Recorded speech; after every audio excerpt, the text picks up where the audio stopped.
It's late at night in Tel Aviv. Most of the city is asleep. Apartment lights are off. Streets that were busy just hours earlier are quiet. The Mediterranean breeze moves through the buildings, and for a moment everything feels calm. Then suddenly, the sirens begin. A loud, rising wail cuts through the silence across the entire city. Within seconds, emergency alerts start flashing on phones. The message is clear. Incoming missiles. Take shelter immediately. People wake up in confusion. Parents grab their children. Some rush down stairwells toward reinforced shelters. Others run into protected rooms built into their apartments. In a city used to occasional rocket warnings, the reaction is fast and automatic.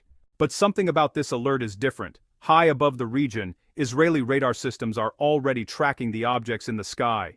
Military computers are calculating speed, direction, and impact points. On radar screens, bright dots appear, fast-moving ballistic trajectories cutting across the Middle East. At first glance, analysts expect the usual sources, maybe rockets from Gaza, maybe launches from southern Lebanon, possibly missiles from Yemen or Syria. But the trajectory lines don't match any of those locations. Instead, they point much farther away, more than 1,000 kilometers to the east. The missiles are coming directly from Iran.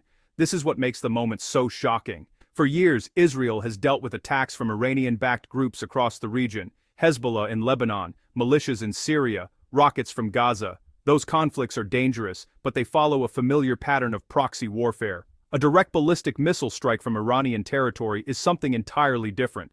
Ballistic missiles travel incredibly fast, several times the speed of sound. From launch to impact, the entire flight can take just minutes. That leaves very little time for defense systems to react. As the sirens continue across Tel Aviv, Israel's missile defense network begins responding automatically.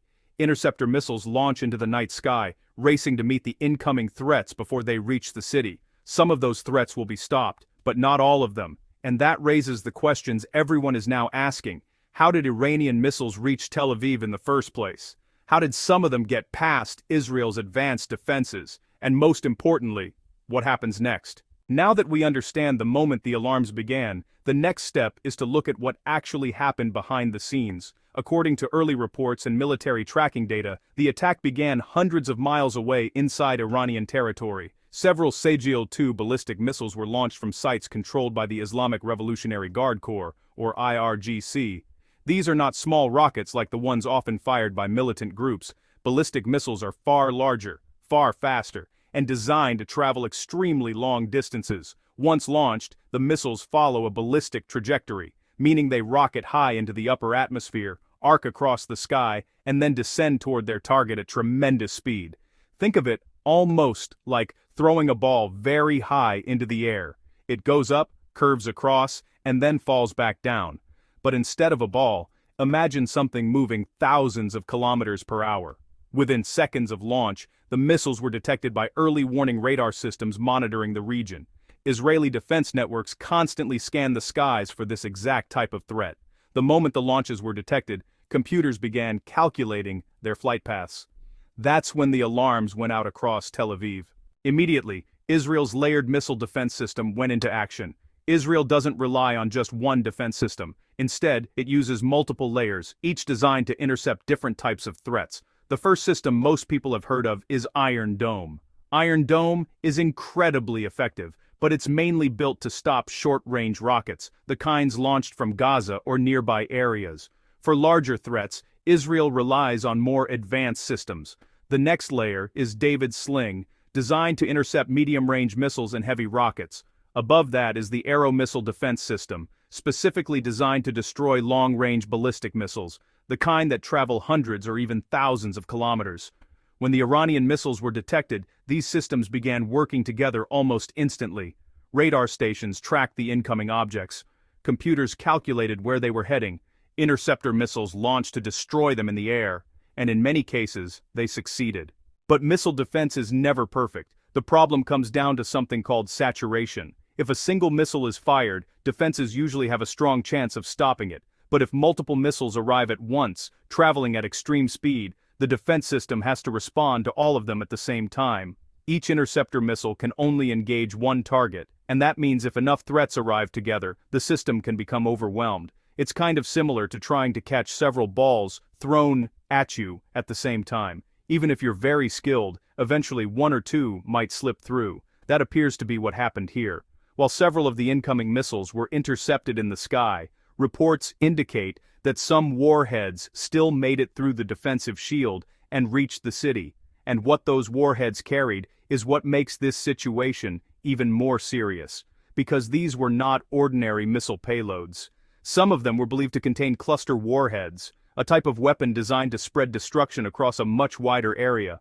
And understanding how those work is key to understanding why this attack has raised alarms around the world. Now we come to one of the most serious parts of this story, the type of warhead used in the attack. Most people imagine a missile as delivering one big explosion. A warhead hits the ground, detonates, and the damage spreads outward from a single point. But cluster warheads work very differently. Instead of exploding immediately when the missile hits the ground, the warhead opens in mid-air, usually hundreds of meters above the target. When it opens, it releases dozens or sometimes even hundreds of smaller explosive devices, often called submunitions or bomblets. These bomblets spread out as they fall, covering a much wider area before detonating individually. Imagine shaking a container full of firecrackers and scattering them across an entire city block.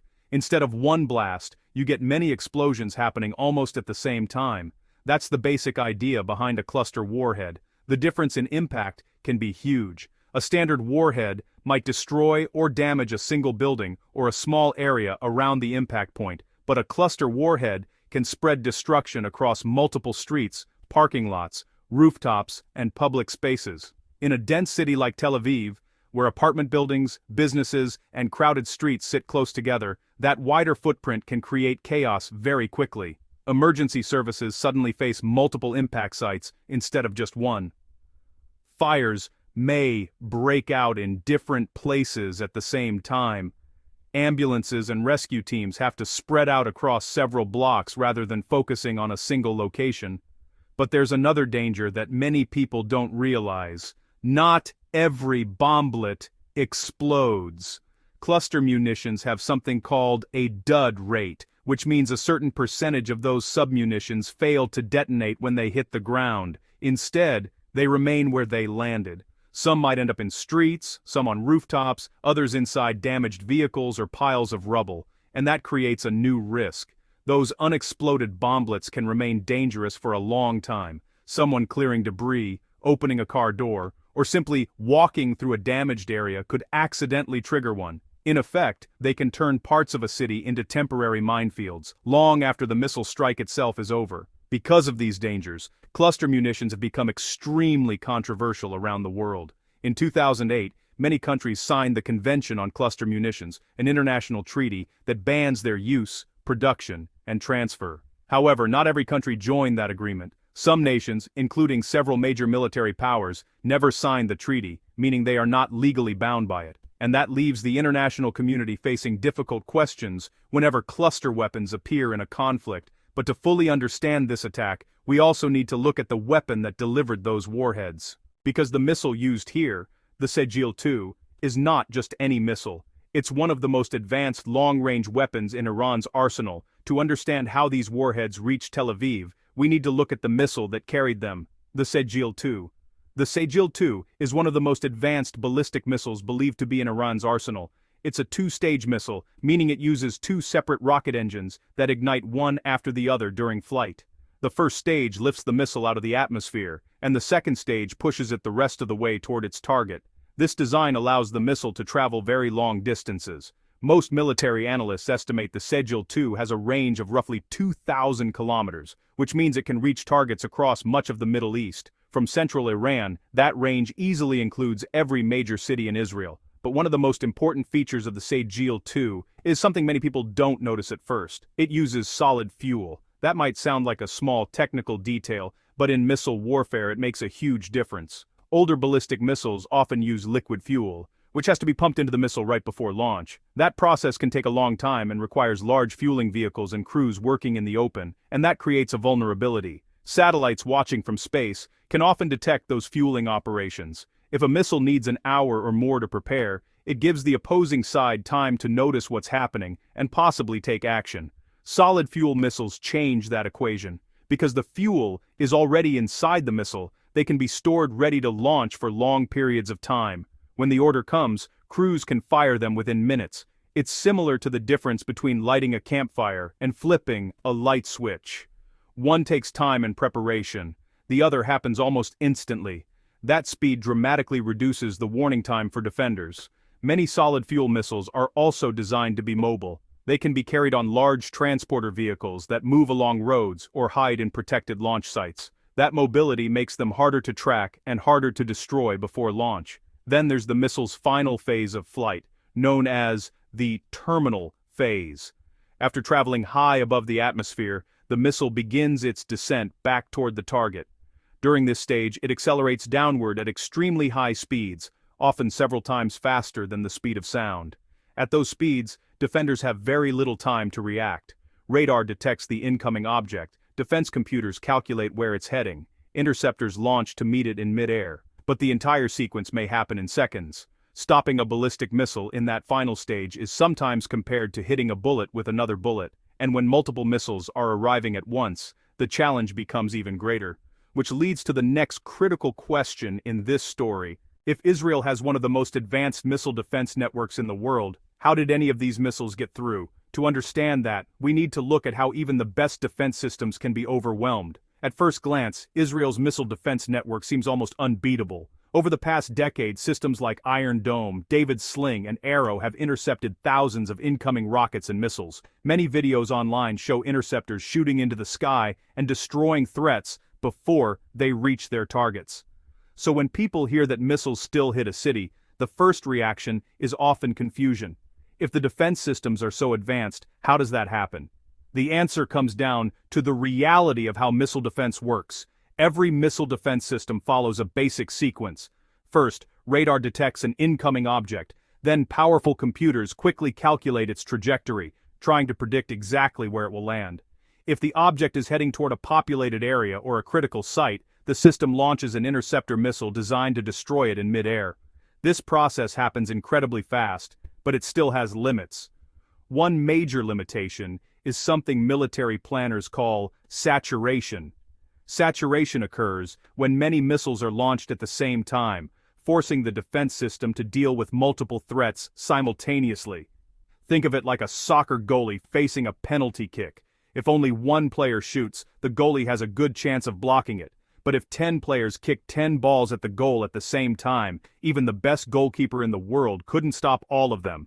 Missile defenses face a similar challenge. Each interceptor missile is usually designed to engage one target.